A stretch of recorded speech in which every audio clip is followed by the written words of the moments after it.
অসমৰ সাংস্কৃতিক ৰাজধানী তেজপুৰত অসমৰ মুখ্যমন্ত্ৰী হিমন্ত বিশ্ব শৰ্মাই বিষ্ণুৰাভা বঁটা আনুষ্ঠানিকভাৱে প্ৰদান কৰে।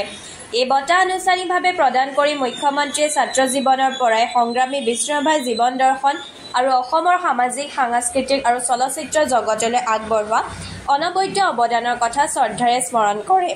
তেখেতে দুখীয়া নিচলাৰ বন্ধু হৈ সমাজৰ নিৰ্যাতিত আৰু নিষ্পেষণৰ বলি হোৱা লোকসকলৰ বাবে কৰা মহান ত্যাগক শ্ৰদ্ধাৰে সুঁৱৰি তেখেতৰ কৰ্মপথ আমাৰ সকলোৰে আদৰ্শ হোৱা উচিত বুলিও কয়। বিয়লি সমন্বয় ক্ষেত্ৰ পৰিদৰ্শন কৰি ইয়াৰ সামগ্ৰিক উন্নয়নৰ বাবে পুনৰ 1 কোটি টকা আবণ্টন দিয়া হ'ব বুলিও ঘোষণা কৰে। বিষ্ণুৰাভা দিৱসৰ এই কেন্দ্ৰীয় অনুষ্ঠানতে প্ৰথমে বিশিষ্ট লোকশিল্পী ধৰ্মেশ্বৰ নাথক আৰু চিত্ৰকলা শিল্পী দুৰ্লভ ভট্টাচাৰ্যক বিষ্ণুৰাভা বঁটা প্ৰদান কৰি মানপত্ৰ, নগদ ধন আৰু প্ৰশস্তি পত্ৰও প্ৰদান কৰে। আজিৰ এই অনুষ্ঠানতে গীতিকবি প্ৰাৱতী প্ৰসাদ বৰুৱা, শাশ্বতী ভট্টাচাৰ্যক, বীৰ ৰাঘৱ মৰাণ বঁটা, জীৱেশ্বৰ মহনক, মামণি ৰয় গোস্বামী বঁটা, ডক্টৰ কৰবী ডেকা হাজৰিকাক, সৈয়দ আব্দুল মলিক বঁটা, জয়ন্ত মাধৱ বৰাক আৰু গণেশ গগৈ বঁটা বিশিষ্ট কবি আনিউজ জামানক আনুষ্ঠানিকভাৱে প্ৰদান কৰি এই মহান ব্যক্তিসকলৰ আদৰ্শ গ্ৰহণ কৰিবলৈ আহ্বান জনায়। আজিৰ অনুষ্ঠানত তেজপুৰৰ বিধায়ক পৃথ্বীৰাজ ৰাভাই আদৰণি ভাষণ প্ৰদান কৰে।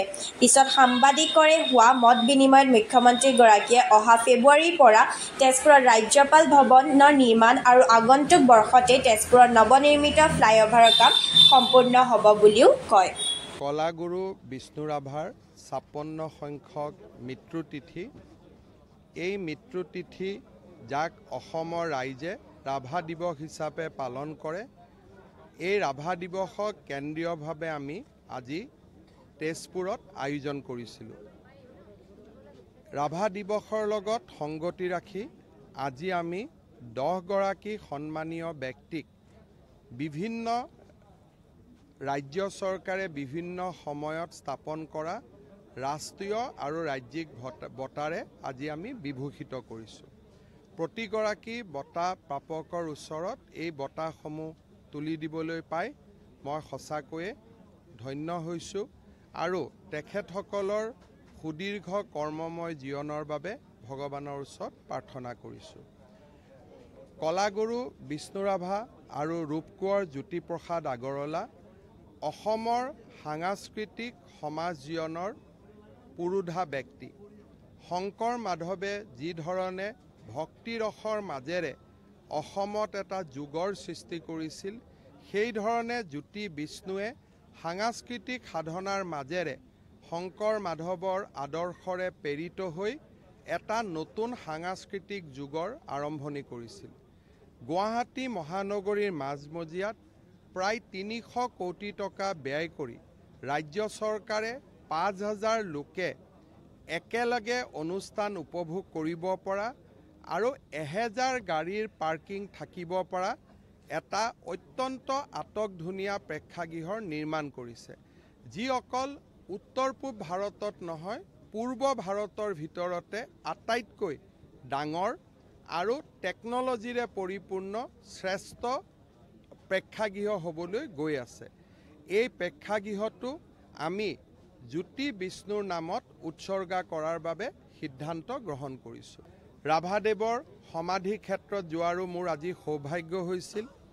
ৰাজ্যৰ পৰিকল্পনা বিভাগৰ ৰাজ্যমন্ত্ৰী হৈ থকাৰ সময়ত আজিৰ পৰা ২০ বছৰ আগতে সমাধি ক্ষেত্ৰলৈ মই আহিছিলোঁ। তাৰ সৃষ্টিত বা তাৰ পৰিকাঠামো নিৰ্মাণত তেতিয়াই কিছু অৱদান আগবঢ়োৱাৰ মোৰ সৌভাগ্য হৈছিল। আজি ২০ বছৰ পিছত পুনৰ এবাৰ সমাধি ক্ষেত্ৰলৈ গৈছিলোঁ। ই এতিয়া সমন্বয় ক্ষেত্ৰলৈ ৰূপান্তৰিত হ'ল। কেইদিনমান আগতে এই সমন্বয় ক্ষেত্ৰৰ বাবে ৰাজ্য চৰকাৰে ৫০ লাখ টকাৰ অনুদান দিছিলে। আজি মই আৰু 1 কোটি টকাৰ অনুদান, অৰ্থাৎ এই বছৰতে পোৱা অনুদানৰ পৰিমাণ ১.৫ কোটি টকালৈকে বৃদ্ধি হ'ব, তাৰ বিষয়েও মই ঘোষণা কৰিছোঁ। ইয়াৰ উপৰিও ৰাভাদেৱৰ য'ত সমাধি আছে তাৰ পৰা কলীয়া ভোমোৰা দলং অত্যন্ত ওচৰত, ব্ৰহ্মপুত্ৰ নদীৰ মাজেৰে, ব্ৰহ্মপুত্ৰ নদীৰ কাষেৰে আৰু পৰ্বত পাহাৰৰ মাজেদি এটা নৈসৰ্গিক ৰাস্তা আমি তাত নিৰ্মাণ কৰিব পাৰোঁ নেকি, য'ত পৰিব্ৰাজকসকলক, পৰ্যটকসকলক ঘাট বাউলি দি মাতিব, তেনেকুৱা এটা ৰাস্তা আমি নিৰ্মাণ কৰিব পাৰোঁ নেকি, তাৰ বিষয়েও চাবৰ বাবে মই জিলা আয়ুক্ত ডাঙৰীয়াক আহ্বান জনাইছোঁ। তেজপুৰলৈ আজি মই দিনজোৰা কাৰ্যসূচীলৈ আহিছিলোঁ। মিছন চাৰিআলিত আমাৰ ফ্লাইঅভাৰৰ নিৰ্মাণৰ কাম চলি আছে। অহা বছৰ নিৰ্মাণৰ কাম আমি শেষ কৰিব লাগিব। সেই কামতো আজি মই গুৰুত্ব দিলোঁ।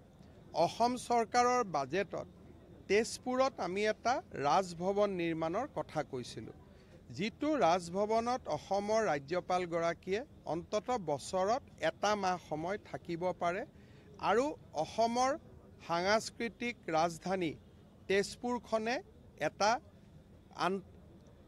আন্তঃৰাষ্ট্ৰীয় পৰ্যায়ত এটা নতুন গুৰুত্ব লাভ কৰিব পাৰে। সেই ৰাজভৱনৰ বাবে প্ৰস্তাৱিত 2টা ঠাই আজি মই পৰ্যবেক্ষণ কৰোঁ আৰু খুব কম দিনৰ ভিতৰতে এই স্থানডোখৰ আমি নিৰ্মাণ কৰিম আৰু অহা অক্টোবৰ নৱেম্বৰৰ পৰা তেজপুৰত আমি ৰাজভৱনৰ নিৰ্মাণৰ কাম আমি হাতত ল'ম।